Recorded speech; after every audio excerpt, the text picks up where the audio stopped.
bonjour, merci Bonjour. d'être avec nous. Le grand mot de la journée, c'est réarmement. Alors, on peut ajouter financement.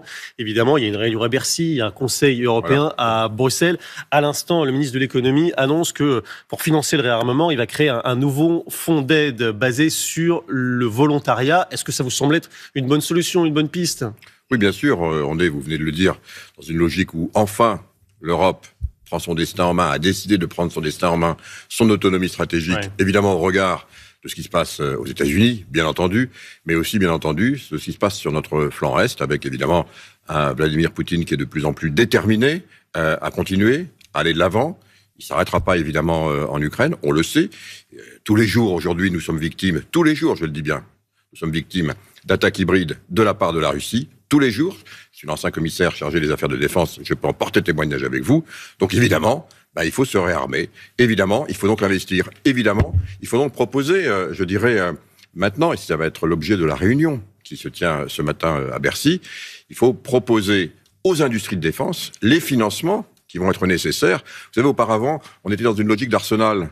Donc, les industries d'armement attendaient d'avoir les commandes pour ensuite investir et développer. Oui, parce que c'est des projets sur plusieurs années. Et voilà. Et maintenant, il faut changer complètement ce paradigme et faire en sorte que les industries d'armement augmentent leurs capacités, même si les commandes ne sont pas là, parce qu'on sait qu'elles viendront. Ça, c'est pour lancer un peu la machine. On a besoin cet après-midi de 3 à 5 milliards, mais sur le budget de la défense, il faut en gros trouver une cinquantaine de milliards. Le président dit, c'est possible sans augmenter les impôts. Est-ce que vous y croyez, vous ? Oui, j'y crois et je vais vous dire pourquoi. Bon, d'abord, on a, je dirais, une structure de dépenses en France qui est totalement déséquilibrée. Évidemment, elle finance notre modèle social auquel nous sommes tous très attachés. Mais ce modèle social, aujourd'hui, il coûte en gros un tiers de la richesse de la France. 33% en gros sont utilisés pour, je dirais, notre système social, notre protection sociale. Il faut évidemment la garder. La défense, c'est 2%. 33% d'un côté, 2%. Et le gouvernement, le président veut le porter à 3, voire 3,5%. Voilà. Et donc, voyez-vous, sans changer, il faut évidemment pas changer les finalités de notre protection sociale dans son ensemble. Mais on peut se dire qu'on peut peut-être travailler un tout petit peu différemment, un petit peu mieux. Un peu plus ? Si jamais, un peu différemment, un peu mieux. Il faut tout mettre sur la table.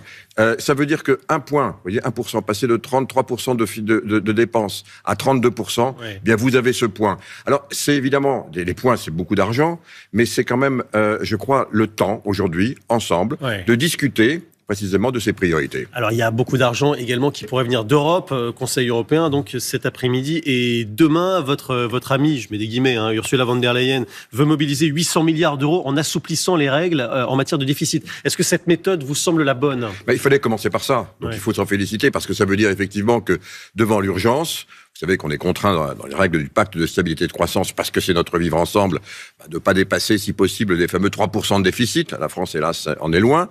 Et donc, et aussi de contenir sa dette. Donc, ces contraintes-là vont être levées. Vous vous en souvenez, comme elles ont été levées à l'occasion du Covid. Alors justement, sur le Covid, il y a eu un grand emprunt. Mais là, cette option, elle est écartée. Et pourquoi ? non, voilà. Et vous mettez le doigt précisément. On commence par ça, de façon à ce que les États puissent précisément investir davantage, mais ça ne suffit pas, me semble-t-il. Il faut aller comme pour le Covid. Il faudra aller, j'espère qu'on en discutera du reste aujourd'hui à Bruxelles, il faudra aller, me semble-t-il, vers une capacité de la Commission à emprunter collectivement pour pouvoir cofinancer en amont. Vous voyez, on disait il y a un instant qu'il faut changer le modèle économique aussi de l'industrie d'armement. Il faut pouvoir financer en amont pour faire en sorte que ces industries d'armement travaillent ensemble et puis surtout qu'on aille beaucoup plus vite. Donc oui, je pense qu'il est très important d'avoir un emprunt collectif au niveau de l'Europe pour aider et accélérer le redéploiement en Europe de notre industrie. Est-ce qu'il faut aller plus loin aussi sur la préférence européenne ? Ça semble être le souhait de la Commission, mais pour l'instant, c'est pas tellement possible, semble-t-il. Alors j'allais dire, enfin, c'est un combat que nous menons, que j'ai mené moi pendant 5 ans, que la France mène.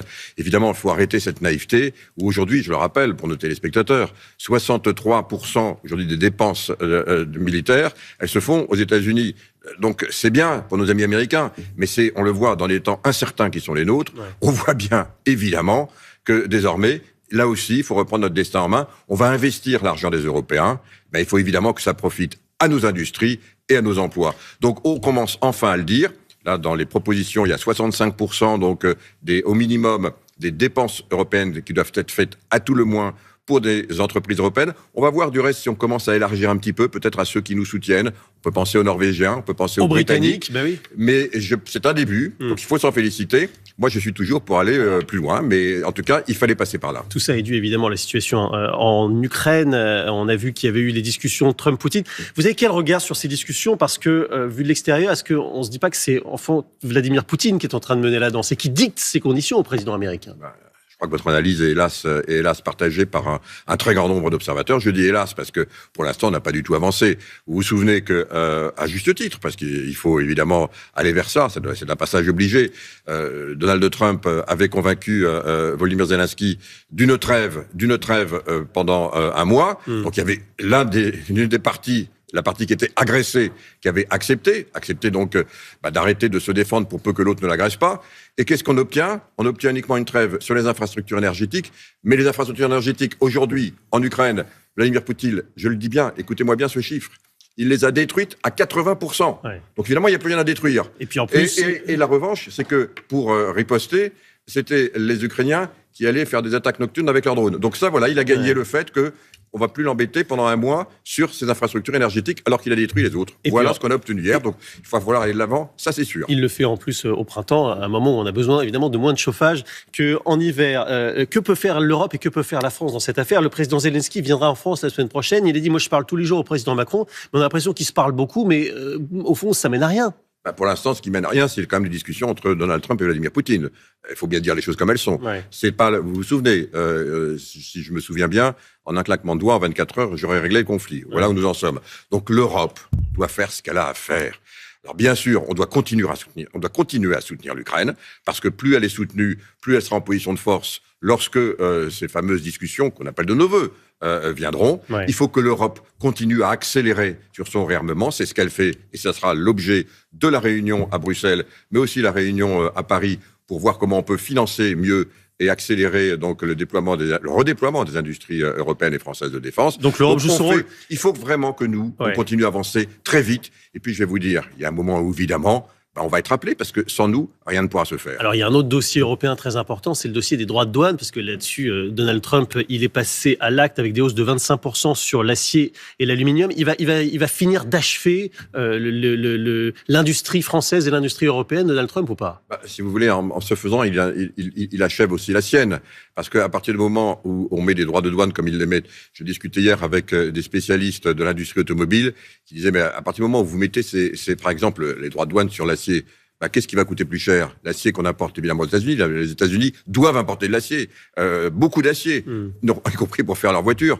Donc, qu'est-ce qui paye à la fin? C'est les Américains. Et voilà. Il y aura de l'inflation. Et c'est la raison pour laquelle vous voyez la déstabilisation aujourd'hui, les marchés très nerveux, et le fait qu'on commence même à parler, de récession aux États-Unis. Et sur la riposte européenne, vous avez entendu l'augmentation aussi des taxes à partir du 1er avril, et puis il y a eu, en menace en tout cas de rétorsion, peut-être 200% de hausse de taxes sur les alcools et spiritueux, notamment français. Est-ce que la Commission s'est très mal débrouillée là-dessus? Même François Bayrou parle de maladresse. Bon, là, il faut maintenant revoir ces listes. Les listes de rétorsion étaient des listes qui avaient été élaborées en 2018, parce qu'on s'en souvient peut-être pas, mais c'était déjà Trump 1 qui avait mis ses taxes de 25% sur l'aluminium et sur l'acier en 2018, et en rétorsion, on avait mis une liste. Bon, après ça, sous le président Biden, on s'est dit, on arrête, on essaie de voir comment trouver des accords.